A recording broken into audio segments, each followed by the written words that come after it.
decided that I wanted to start talking about infertility and sharing my story and going live and discussing this topic with you all, the most important thing for me to do in that process was for me to talk about what I was feeling and probably what I was going to be sharing with my parents. And one of the reasons why I wanted to share that with them is I didn't want them to be blindsided. As I've shared with you before, if you've watched any of my videos, you know that I kept a lot of my feelings about infertility close to my chest. And that means I didn't not only talk about it with my husband, who was going through the entire journey with me, but I also did not talk about it with my parents. So when I actually sat down and had a conversation with my mom and dad about it, my mom asked me a very important question. When I told her how I was feeling about everything, she said, "What is your biggest concern? What is your biggest fear?" And my biggest fear in the entire process was that I didn't know what my legacy would be. If I didn't have children, if I couldn't have children, who was I? What was my legacy? And so today I want to talk to you about your legacy and this very important comment that my mother made to me, which was, your legacy begins the minute you are born and it continues on well after you die. So for those who don't know me, my name is Shannon Wooten. I am a lifestyle infertility coach. I help women who are struggling with infertility and who feel disconnected from their bodies heal by owning infertility sucks, you don't. So as you can tell, I am in a car right now. I am driving home from work. I live in Charlotte, North Carolina, but I am in Pittsburgh, Pennsylvania this week. And so I am faced with the pains of traffic. And I figured what a better time to go live than to be while I'm driving. And I have all these wonderful thoughts in my brain and fresh in my mind about, what to share with you. And so today I wanted to talk with you about legacy. And as I mentioned, my mom made a very important comment to me, which was, your legacy begins the minute you are born and continues well on after you die. And it never occurred to me that could be the case, because I was so hyper-focused on, my infertility and what kind of legacy could I have if I don't have children. So a few thoughts came to mind after my mom said that. Number one, I got off the phone, and it was a very emotional conversation, and I thought to myself, well, then what's my legacy? What is my legacy going to be if I can't have children? And the number one reason why that was my thought is because I have an amazing family. My family is super awesome. And so the thought of my legacy was, I'm going to have kids and that's going to be my legacy. And I was going to replicate my upbringing, my great parental, units just raising me to become what I think is a well-rounded, okay person. And I was going to do the same. I was going to create some awesome people and have a family, and my legacy was going to be that contribution I made to society. They were going to be my kids. Well, considering the fact that infertility has come into my life and my husband's life, and now we're faced with what's our legacy if we can't have kids, that forced us and myself to reevaluate. So no kids was kind of like this, all right, well, what kind of life do we have? What new life experience can we create if we can't have kids? What would our life be like? And that really forced us to sit down and think, okay, we have a lot of flexibility in what type of life we could create. Yes, I know some people may say, okay, yeah, you can still be an entrepreneur if you have kids. Yes, 100% you can, but being the type of entrepreneurs that my husband and I wanted to be, which was make big risks, make big financial risks. I picked up my entire life to move to Charlotte, North Carolina for a business and to have that be a legacy that my husband and I were going to create. And so we also experimented with infertility treatments and drugs. That became a part of our legacy, trying to have a family despite the fact that we're plagued with this disease. That also became a part of our legacy. And when I sat down and I thought about that, what does that then make a legacy? A legacy is it's a new plan. It's an experiment. It's you taking something that's happening in your life and accepting it. That's a part of your legacy. And in a nutshell, for us, that meant taking a break from trying all these drugs, taking a break from poking and prodding at my body and surgery. And I'm sorry the lighting's going in and out, but again, I'm driving. And that meant accepting that, saying, okay, we're accepting we're taking a break and pushing ourselves and pushing our limits and accepting infertility for what it is in our life, which is change.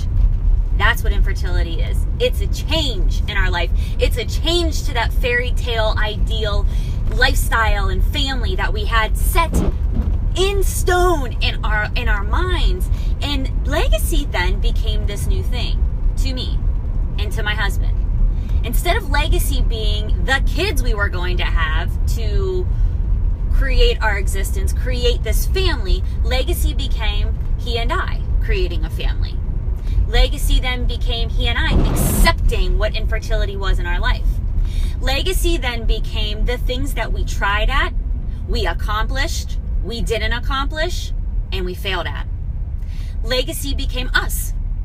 Legacy became living with infertility and accepting it. Legacy became all those things and not focusing on infertility and not having children. And instead of focusing on it being everything that we weren't, it became everything that we were together and separate. My husband and I are very individual people, and we celebrate that in each other.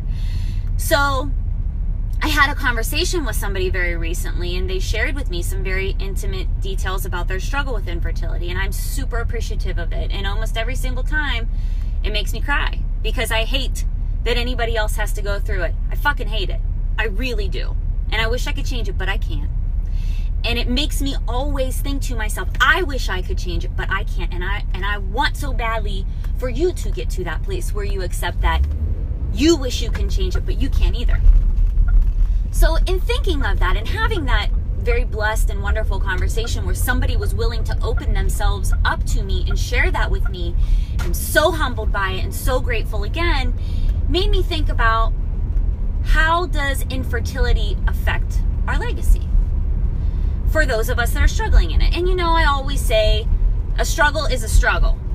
Depression is depression. There may be people that disagree with me. I don't think there's any greater form of depression. Nobody is more depressed because they have a worse life. You assess your own grief. You assess your own depression. So legacy then, to me, becomes what you are willing to try and accomplish and not accomplish and fail at in order to become the best possible version of yourself.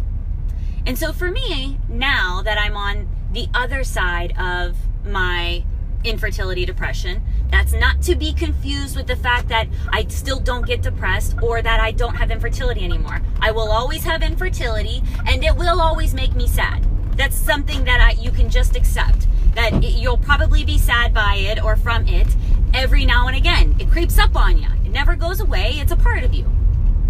But it made me realize that a part of my infertility depression and my legacy then became that I was willing to accept that we had tried the things that we tried to overcome it and they did not work. And that I and my husband are then not infertility. We are the people that tried, and we are the people that attempted to accomplish something and that it failed and we didn't accomplish it.